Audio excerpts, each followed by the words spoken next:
All right, so when mergers take place, there's a couple kinds of different ways they can happen. And if you guys are going to consider a merger of your dream business, you're going to have to identify what type of merger it is and what you are actually creating.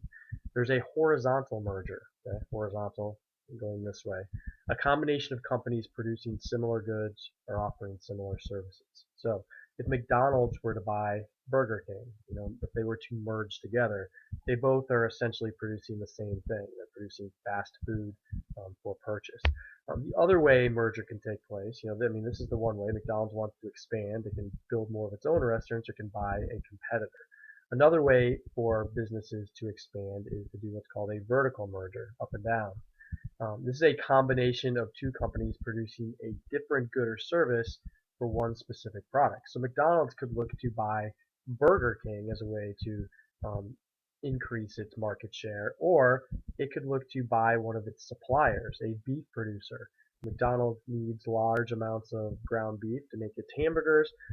It could maybe control the input costs a little bit better if it purchased the beef producers along the way. Now, many of these mergers, both horizontal and vertical, lead to the formation of what are called conglomerates. It's a combination of two or more corporations engaged in what would seem to be entirely different businesses.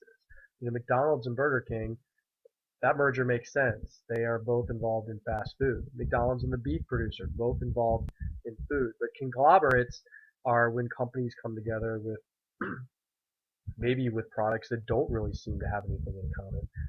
The food industry is going through a major phase of conglomeration recently. If you look at this chart right here, these are some of the major food companies in the world: Kraft, Coca-Cola, PepsiCo, Procter and Gamble, Nestle, General Mills, Kellogg's. Let's just take a look at Procter and Gamble, for example. Procter and Gamble sells Pringles. They also sell Iams dog food. They make all of these cleaning products, paper products, dental care, healthcare, batteries, Lacoste and Boss clothing, shampoo products. It's a conglomerate. What does Pringles have in common with batteries? Not too much, but yet this is a conglomerate that owns all of them. You can take a look at all of these um, various food conglomerates. So these are massive companies that have been formed through mergers of all of these different brands over the years, some with more in common than others, but all would fall into the category of being conglomerates. Now, back to the mergers and the horizontal and vertical portion of them, I'll give you an example of how this might work with automobiles. All right, Ford Motor Company will be our linchpin, a car manufacturer. If Ford wanted to do a horizontal merger, it could purchase another car manufacturer. In my example, it's going to be Honda. So Ford and Honda merge together. They get approval to do so. There's also dozens of other car manufacturers, so you wouldn't have a monopoly being formed if they merged.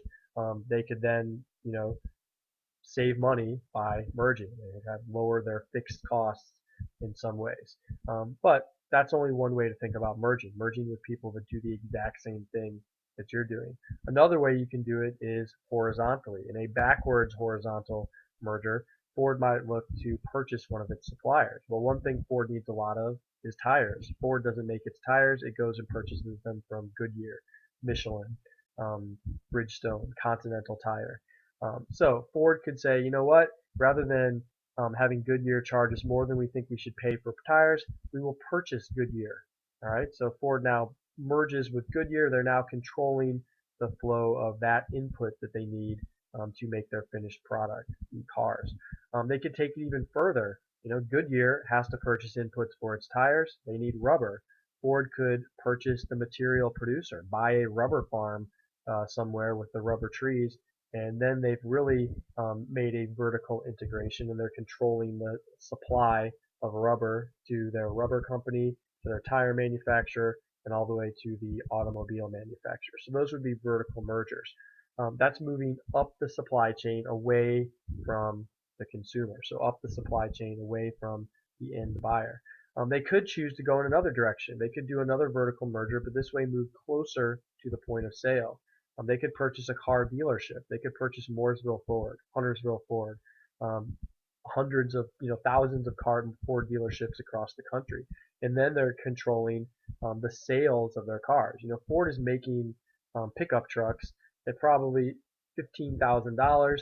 They sell them to Mooresville Ford. Mooresville Ford marks them up and sells them for a little bit more. They could cut that middleman out.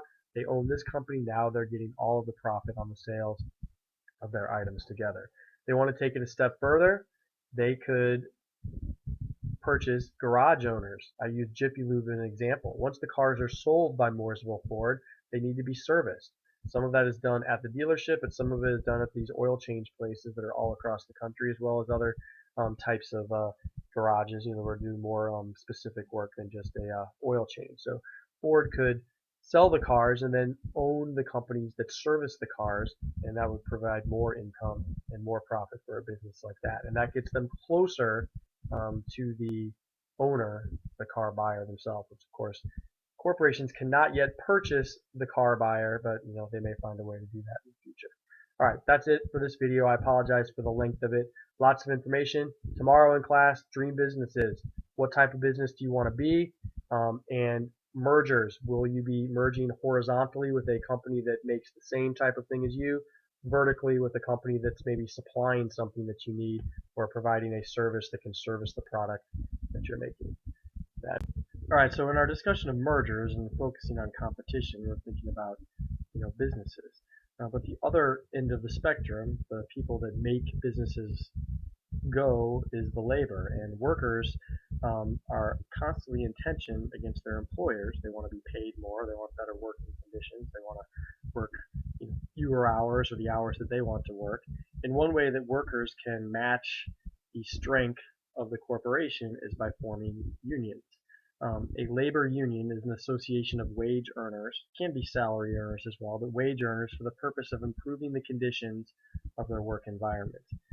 Historically, corporations have had the advantage over the worker because the corporation is massive. It can afford to allow the worker to go his own way. One person can complain. If that person complains, they lose their job, and then sometimes they would become blacklisted, which means they could not be hired by any other corporation if they are known to be somebody that complains. Well, a union of workers comes together, and that union can have more impact than one individual worker can have. There are a couple different types of unions in America today. There are craft unions, people that form unions around a particular skill or trade.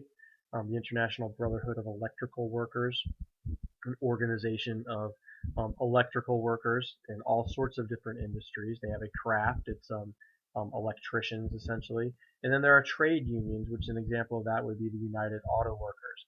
Anybody involved in the manufacturing of automobiles as well as agricultural implements, aerospace things, whether you are the janitor in a car manufacturing plant or a high-paid engineer in a car manufacturing plant, you may join the United Auto Workers as a way to get your viewpoints and your interests represented. Now, what do these groups do, and how do they leverage their power against corporations?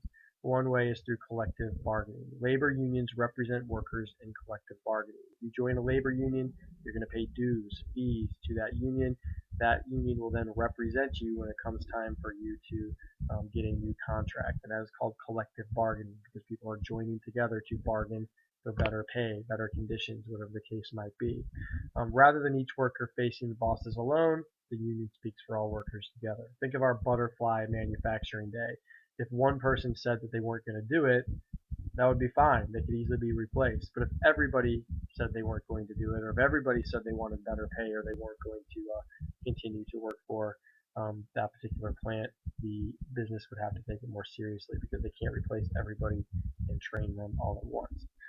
When there are disputes between labor unions and the bosses or the corporations, there's a couple different methods that are used to solve this. One is mediation. When an agreement cannot be reached, the union wants $15 an hour in healthcare benefits and management wants to pay $16 an hour but not provide any healthcare benefits, they've got a conflict and it's got to be worked out. One way that it's worked out is through mediation. They'll hire an independent third party to look at what both sides are asking for and the mediator will offer a suggestion. It's non-binding. It's a suggestion. It's not doesn't have to be followed. Maybe the union will like the suggestion of the mediator, but the management will not, and then nothing happens. Maybe they'll both like the suggestion, and then they'll go along with what the mediator said. The next step up would be arbitration. Arbitration also uses a third party, but this time they've entered into a contract that they're going to live with what the arbitrator says.